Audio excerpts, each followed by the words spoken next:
Hey, what's up, you guys? DJMama here, and I've now fully technically invested in a GENESYS deck. So GENESYS is a new format where no banned cards. The only thing banned are pendulums and links, and then every card has a point value, and the only point cap is 100 points. So you have to make a full main, side, and extra with 100 points. So I found this deck. I was teetering around. You can't make Drytron. It was very much impossible to make. You couldn't... I tried Sprite, which is doable, but I need some more cards for it to make the full deck profile. And I'm like, Altergeist is link-based, pretty much. Unless you want to make the Synchro Altergeist, which is doable with like Maul Wisp, but not great. And then we have fallen back to Shinobird. So this deck is a Spirit Ritual deck, two very not great subtypes in Yu-Gi-Oh! But together this deck actually has something. It's a 2022 playstyle of the deck, and let's just show it off. So Shinobird and Peacock, this man, 3000 attack, it bounces only your opponent's monsters, and then can summon a spirit from hand, special summon it, love to see it. Then we have Shinobird Peacock. Just 2 and 2. You only need to see them because we have the trap that pretty much searches them too. We have all the search spells you can ever want in this archetype. She bounces back row, but she gets a special summon a spirit from deck, and that's very important. And then we have our little shades. We have Shade Baroness Peacock and Shade regular Peacock. So these guys like to be banished off the ritual spell, and they get to come back and be disruptions. This one contribute itself to search for a ritual monster or any spirit monster and a ritual spell. And this one on ritual summon gets to add a spell card that mentions spirit on it, which is a lot of cards, but only a few good targets.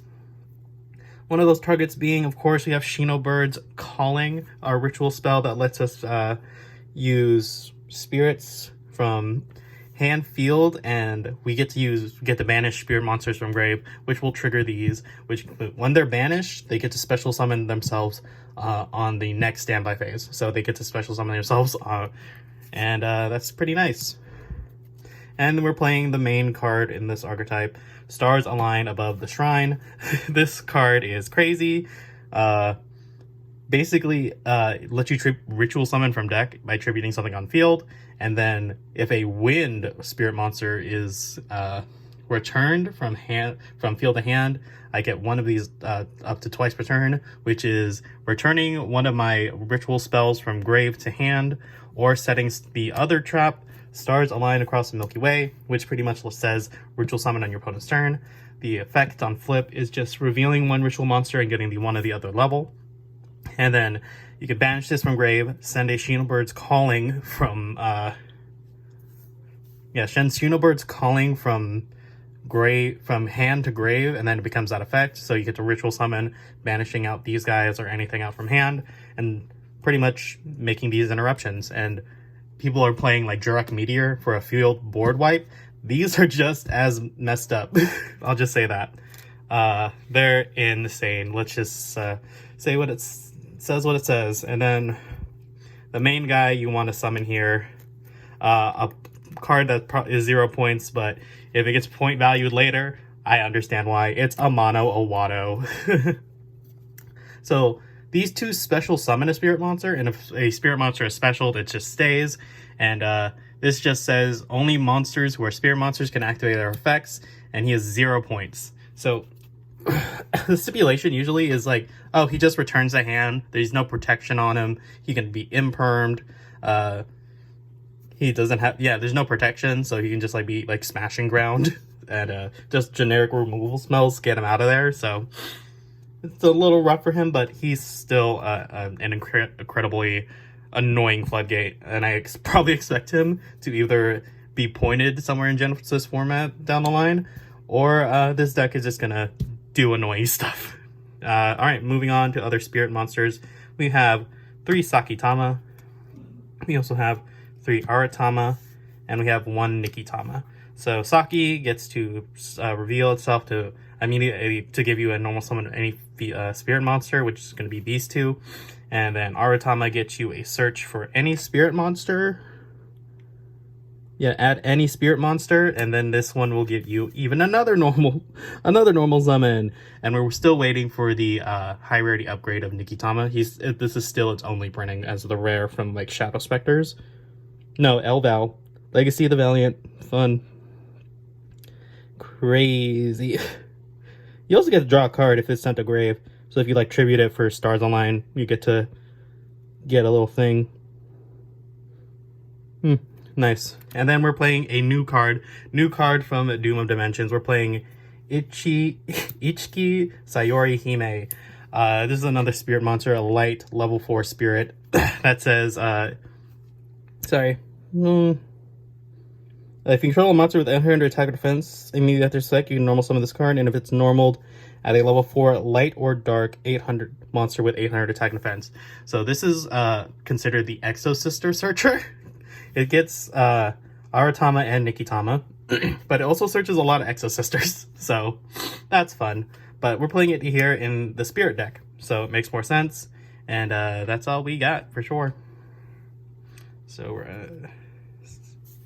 then we have 2 cards. Then I'll just put the playset right here. Pre-prep, searching Calling and our big Shinobarons. And then we have, of course, our prep rights. We have extra because we can just play it naturally. This deck doesn't really need to go in the extra deck. All the power is in the main deck. And our another point cost card is Infinite Impermanence. So prep, both of the preps are worth points, and the imperm, of course, is worth points. So there's a lot of gas. It's not a lot of hand traps, but we're just trying to set up, turn 1, we're trying to set up either, of course, these guys with Stars Align. And then turn 1, we're probably going to try and turbo out Amano Awato. Yeah, that's pretty much the game plan here. So, yeah, let's see how this one goes. So that's the main deck. Let me know your comments, questions, concerns down in the comments section down below. What you guys think of Genesis format. Let me know your thoughts down below. And this is a nice 40 cards, of course. Gotta have that lovely 40.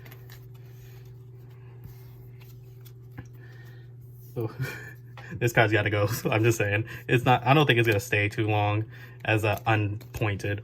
It can be like probably maybe 10, but if they want to go like all the other floodgates, like maybe like a 50, like Nat Beast, that'd be quite fair. I'll be honest with you. All right, let's go on to the extra deck. Obviously, you saw me playing extra, so most of these cards will hopefully be kind of extraved away. So we're going to start with Castel, Exciton Knight, Heretic, Phobos, Convozos. All these are kind of just removal spells in case. Minerva, in case you want to mill. We're on Wonky Quartet. Shout out to DZ and the Wonky Quartet channel. We're on 1, 2 Time Thief Redoer. We're on Mathematical Ablation, more removal. We're on Deltaros, more removal. Vespinato, because why not? And then we're on Code King Giant Trainer, which is a card we shouldn't really be making. But who knows, maybe they'll draw us out of something. We're on 1, 2, 3 copies of Dingirsu. I'm just shouting out the fact that I love playing Orcust. And then Magic Key, Deity Estaru makes it in as a generic rank 8, because why not? Seems to be fine with me. Alright, that's the extra deck. It's just going to be extra targets, and it's just XC. Because we don't really have synchros. We don't have, like, generic tuners. Nothing really to make, honestly. Alright, and let's get into the side deck. Our side deck consists of points. So, there's some things you can take out for sure. If you want more points, you can go down to, like, 2 of each prep of rights. So 2 pre-prep, 2 regular prep, and then you have at least like 15 more points to work with.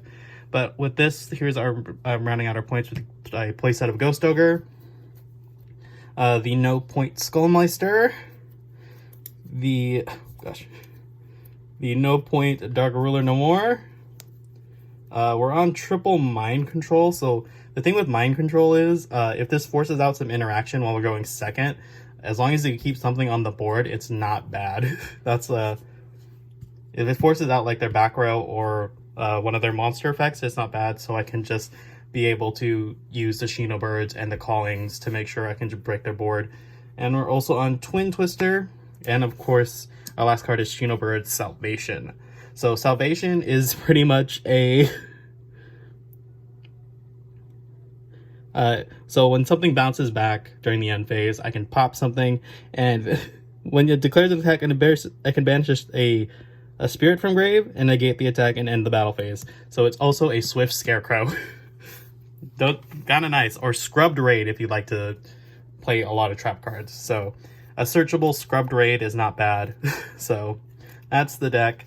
Yeah, I think there's more points to be used in this deck. So yeah, I hope you guys enjoyed. Let me know what deck you're playing, and if you have any tips for this deck, let me know. All right, goodbye for now. Bye-bye.